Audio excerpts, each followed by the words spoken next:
안녕하십니까. 포트폴리오 사업팀 오수진 매니저입니다. 스탠보드 인간 성장 프로젝트 마인드셋 원하는 것을 이루는 태도의 힘이란 책입니다. 스탠보드 대학교 심리학의 교수가 40년간 탐구한 성공의 비밀에 대한 연구 성과를 담은 책입니다. 교육, 비즈니스, 스포츠, 예술을 비롯한 인생 모든 분야에서의 성공의 모든 것을 결정짓는 마음가짐이 사람과 조직의 성장과 발전에 어떤 영향을 끼치며 어떻게 하면 성장으로 연결되는지, 어떻게 하면 마인드셋을 갖출 수 있는지 대해서 자세하게 설명하고 있습니다.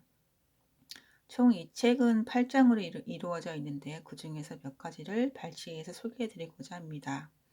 먼저 2장에서 마인드셋은 어떤 차이를 낳는가라는 부분인데요.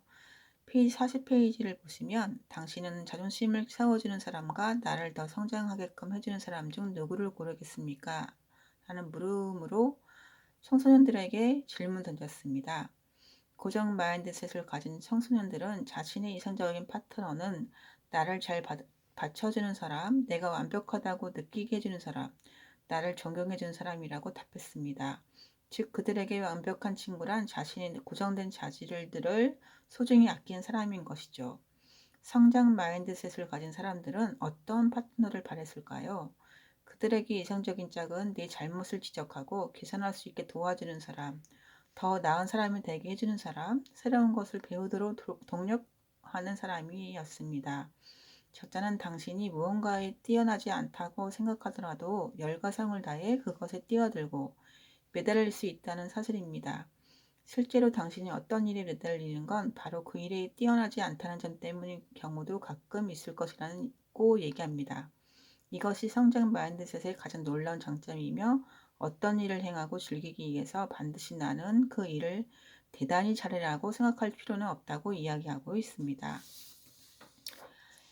다음은 5장인데요. 존경받는 리더의 마인드셋이라는 부분입니다.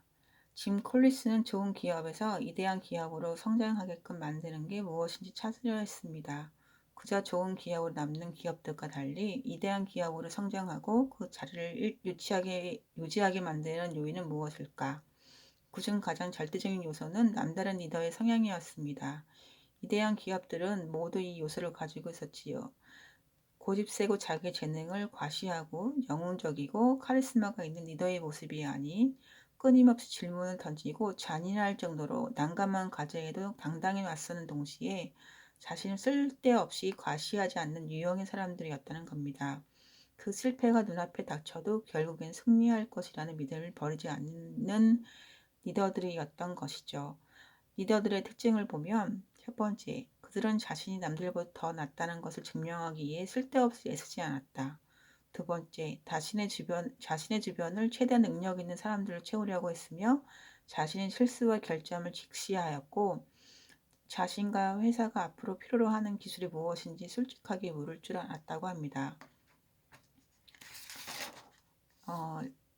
마지막으로는 7장인데요. 7장의 마인드셋을 어떻게 가르칠 것인가? 아이에게 너는 뭐든지 할 수 있어 라고 말해주는 것이 곧 성장 마인드셋을 심어주는 것이라는 생각이 대표적인 마지막 오해입니다. 저는 교육자들이 특히 나는 항상 성장 마인드셋을 가져왔어요. 학생들에게 언제나 너는 무엇이든 할 수 있어 라고 말해준답니다. 라고 말하는 모습을 봅니다. 저만큼 아이들의 잠재력을 믿고 모든 아이들이 엄청난 능력을 발휘하기를 바라는 사람은 아마 드물 겁니다. 그러나 단지 아이들에게 넌 뭐든지 할 수 있어 라고 말해준다고 해서 그게 실현되지는 않습니다. 아이들이 목표를 이뤄낼 수 있는 능력을 얻고 자원을 찾을 수 있도록 도와줘야 하지요. 그렇지 않으면 그저 헛된 보장에 지나지 않을 뿐입니다. 또한 자칫 모든 책임을 아이에게 전가하여 목표를 이루지 못했을 때 그걸 실패라고 여기게 할 위험도 있지요. 우리가 할 일은 아이들이 성장할 수 있도록 돕는 것이지요. 아이들이 성장할 수 없는 이유를 찾아내는 것이 아닌 겁니다.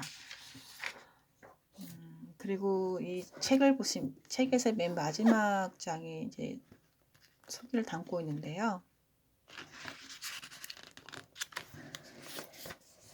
이 부분을 좀 소개를 해드리고 싶었는데 잘 보이실지 모르겠어요. 고정 마인드셋과 성장 마인드셋 두 가지를 이제 구분해서 만든 표인데요. 기본 전제에는 기능은 정해져 있다. 기능은 성장할 수 있다. 욕구. 남들에게 똑똑해 보이고 싶다. 더 많이 배우고 싶다. 따라서 고정 마인드셋과 성장 마인드셋은 곧 도전 앞에서 도전을 피한다. 도전을 받아들인다.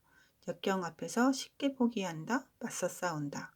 노력에 대해 하찮게 여긴다. 완성을 위한 도구로 여긴다. 비판에 대해 옳더라도 무시한다. 비판으로 배운다.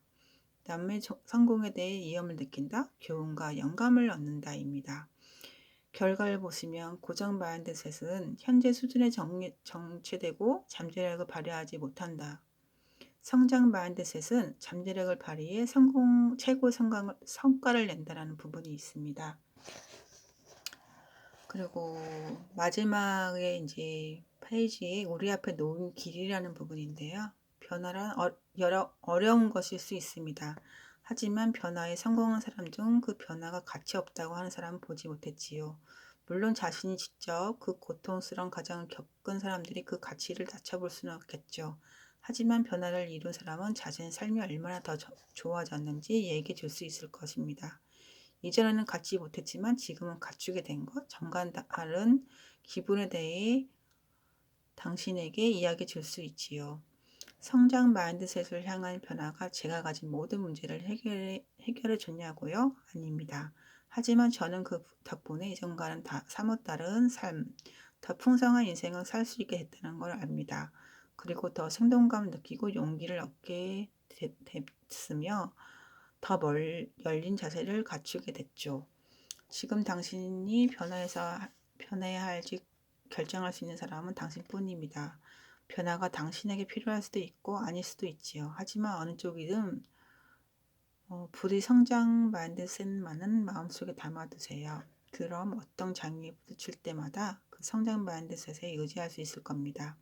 성장 마인드셋은 항상 당신과 함께 할 테니까요. 미래를 향해 길을 당신에게 보여주면서 라고 마치고 있습니다. 이 책을 제가 이제 골랐던 이유는 제가 지금까지 살아오면서 고정되어 있는 그 마음가짐이라는 부분이 있었어요. 그러니까 쉽게 바뀌지 않았던 부분들이죠.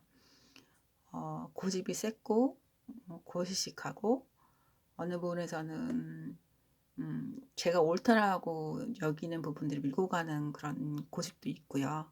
근데 그것이 꼭 옳다 그르다라고 하기보다는 좀 더 성장할 수 있는 마음가짐을 가져야겠다는 생각을 했었고요. 50을 살아왔지만 앞으로의 남은 인생은 도전이 아닌 성장 마음가짐을 갖고자 이 책을 선택했습니다. 시간 되시면 이 책을 한번 읽어보시면 좋을 것 같습니다. 지금까지 들어주셔서 감사합니다.